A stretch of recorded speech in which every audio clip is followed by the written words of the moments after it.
आज 22 मार्च को देश भर में नव वर्ष क्यों मनाया जा रहा है? हिंदू नव वर्ष क्यों है खास? क्यों अंग्रेजी साल के 2023 को लोग नव वर्ष 2080 सेलिब्रेट कर रहे हैं? जब आप अंग्रेजी कैलेंडर देखते हैं तो उसके ऊपर ईयर लिखा होता है, उसी तरह से हिंदू कैलेंडर यानी हिंदू पंचांग पर भी विक्रम संवत लिखा होता है। कभी सोचा है आपने कि पंचांग पर विक्रम संवत क्यों लिखा जाता है? और अगर ये साल 2023 का है तो हिंदू कैलेंडर पर विक्रम संवत 2080 क्यों लिखा जा रहा है? क्या है आज के दिन का विशेष महत्व? क्यों चैत्र माह पौराणिक, धार्मिक, आध्यात्मिक, वैज्ञानिक और प्राकृतिक दृष्टिकोण से भी महत्वपूर्ण माना जाता है? क्या है इसका सांस्कृतिक पौराणिक इतिहास? नमस्कार, जोहार, मैं उमेश कुमार झा और आज मैं आपको चैत्र शुक्ल प्रतिपदा यानी हिंदू नववर्ष से जुड़ी कुछ खास बातों को बताऊंगा, जिससे आपके मन में उठ रहे सभी सवालों का जवाब मिल जाएगा। आज हिंदू नववर्ष चैत्र शुक्ल प्रतिपदा यानी विक्रम संवत 2080 है। आपको बता दूं, विक्रम संवत या विक्रमी भारतीय उपमहाद्वीप में प्रचलित हिंदू पंचांग है। भारत में यह अनेकों राज्यों में प्रचलित पारंपरिक पंचांग है। नेपाल सरकार संवत के रूप में विक्रम संवत ही चला रही है। विक्रम संवत की शुरुआत अंग्रेजी कैलेंडर से 57 साल पहले ही हो गई थी, इसलिए ये आज भी अंग्रेजी कैलेंडर से 57 साल आगे है।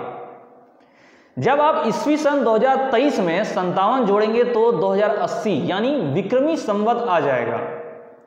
इसमें चंद्रमास एवं सौर नक्षत्र वर्ष का उपयोग किया जाता है।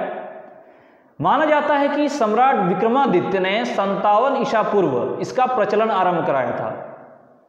उस समय सबसे बड़ा खगोल शास्त्री वराह मिहिर थे, उनकी मदद से इसे तैयार किया गया और इसके प्रचार प्रसार में काफी मदद मिली।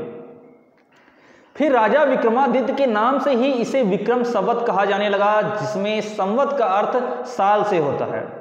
विक्रम संवत से पहले भी हिंदू पंचांग चला करता था। शुरुआत में ये ऋषि मुनियों के नाम पर होता था, उसके बाद द्वापर युग में भगवान श्री कृष्ण के नाम से संवत चलने लगा। श्री कृष्ण संवत के करीब 3000 साल बाद विक्रम संवत की शुरुआत हुई, जो आज तक प्रचलित है और विक्रम संवत को बेहद सटीक माना जाता है। आपको बता दूं, भारत में जहां इंग्लिश कैलेंडर चलता है, वहीं नेपाल में अब भी विक्रम संवत कैलेंडर यानी कि 2080 चल रहा है।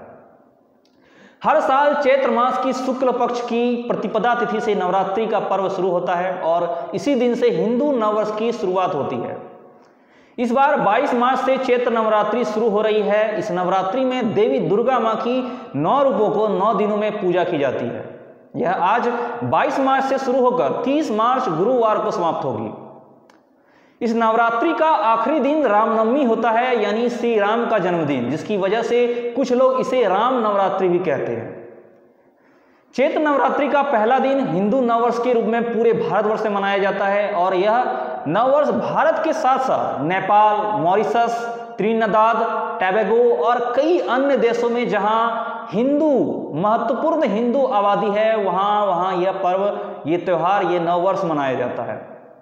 इस वर्ष पर नववर्ष का स्वागत केवल मानव ही नहीं, पूरी प्रकृति कर रही होती है। ऋतुराज वसंत प्रकृति को अपने आगोश में ले चुके होते हैं। पेड़ों की टहनियां नई पत्तियों के साथ इठला रही होती है, पौधे फूलों से लदे इतरा रहे होते हैं, खेत सरसों के पीले फूलों की चादर से ढके होते हैं, पेड़ पौधों में नए पत्ते का अंकुर का आना नव चैतन्य, नवोत्थान, नव जीवन का प्रारंभ मधुमास के रूप में प्रकृति का नया श्रृंगार करती है। कोयल की कूक वातावरण में अमृत घोल रही होती है, मानो दुल्हन सी सजी धरती पर कोयल की मधुर वाणी सहनाई सा रस घोलकर नवरात्रि में मां के धरती पर आगमन की प्रतीक्षा कर रही हो। हिंदू नववर्ष पूर्णतः वैज्ञानिक, शाश्वत और तथ्य पर आधारित है। आज की तिथि का शास्त्रों में विशेष महत्व है। इस तिथि से ब्रह्मा ने यानी कि इसी तिथि में ब्रह्मा जी ने सृष्टि का निर्माण प्रारंभ किया था। शास्त्रों के अनुसार ब्रह्मा जी ने इस दिन संपूर्ण सृष्टि और लोकों का सृजन किया था। ब्रह्म पुराण में वर्णन भी है, चैत्रे मासी जगत ब्रह्मा ससर्ज प्रथमे आहनी शुक्ल पक्षे समग्रेतु सदा सूर्योदय सती। अर्थात ब्रह्मा ने सृष्टि की रचना चैत्र मास के प्रथम दिन प्रथम सूर्योदय होने पर की। इस शुक्ल प्रतिपदा को सुदी भी कहा जाता है। आपको बता दूं, इसी दिन भगवान विष्णु के दशावतारों में से पहला मत्स्य अवतार लेकर प्रलय काल में अथाह जल राशि में से मनु की नौका को सुरक्षित स्थान पर पहुंचाया गया था। फिर प्रलय काल समाप्त होने पर मनु से ही नई सृष्टि की शुरुआत हुई थी। आज से ही 9 दिवसीय चैत्र नवरात्रि यानी वासंतिक यानी कि वसंत नवरात्र का प्रारंभ होता है। इसमें सनातन समाज शक्ति की उपासना हेतु, मां भगवती की उपासना हेतु भक्ति में लीन होता है। अब मैं आपको बताता हूं आज के दिन का नया यानी कि आज दिन का खास विशेष महत्व क्या है। आज के दिन क्या क्या है। आज के दिन सकारी विक्रमादित्य ने पार के विदेशी आक्रमणकारी शकों से भारत को मुक्त कराकर नए विक्रमी संवत का प्रारंभ किया था। आज के दिन ही त्रेता युग में प्रभु श्री रामचंद्र जी ने राक्षसी आतंक का नाश कर अधर्म पर धर्म का विजय प्राप्त कर राम राज्य की स्थापना की और आज की तिथि को ही उनका राज्याभिषेक हुआ था। आज के दिन ही महाभारत के धर्म युद्ध में सत्य की विजय हुई और द्वापर युग के आज के ही दिन में द्वापर युग में युधिष्ठिर का राज्याभिषेक और युधिष्ठिर संवत का प्रारंभ हुआ था। आज के दिन ही ग्रह और नक्षत्र में भी परिवर्तन होता है। आज के दिन कलश स्थापना कर चैत्र नवरात्रि की शुरुआत की जाती है। इसके अलावा आज के दिन ही महर्षि दयानंद सरस्वती के ने आर्य समाज की स्थापना की थी। आज वर्ष प्रतिपदा के दिन ही राष्ट्रीय स्वयंसेवक संघ के संस्थापक डॉक्टर केशव राव बलिराम हेडगेवार का जन्म हुआ था। आज के दिन संघ की शाखाओं में आद्य सरसंघ चालक प्रमाण दिया जाता है। आज के दिन संत झूलेलाल और सिख परंपरा के द्वितीय गुरु अंगद देव का जन्म हुआ था। आज के दिन से ही राजस्थान में यानी आज से ही राजस्थान में भगवान और गणेश की पूजा 3 दिनों तक होती है।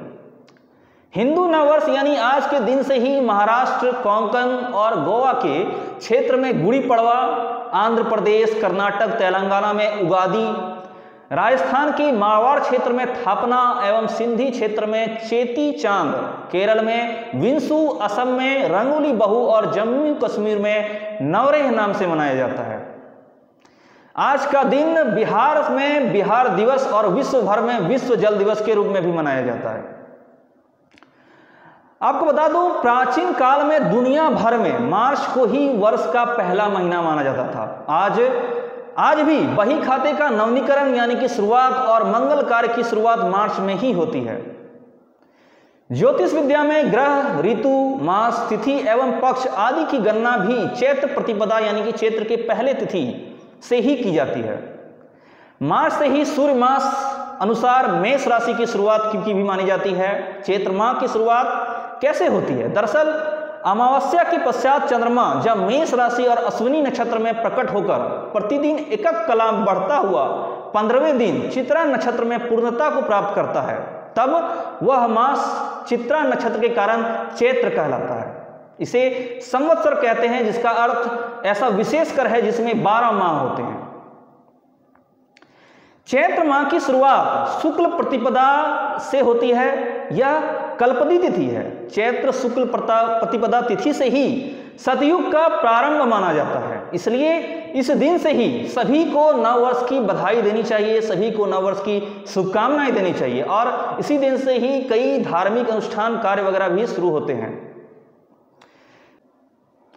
फिलहाल अभी के लिए इतना ही। हम आगे आपसे फिर मिलेंगे कुछ नई रोचक जानकारी के साथ। आप सभी तमाम दर्शकों को भी नव वर्ष और चैत्र नवरात्रि की ढेर सारी शुभकामनाएं और हमारे साथ अंत तक बने रहने के लिए धन्यवाद।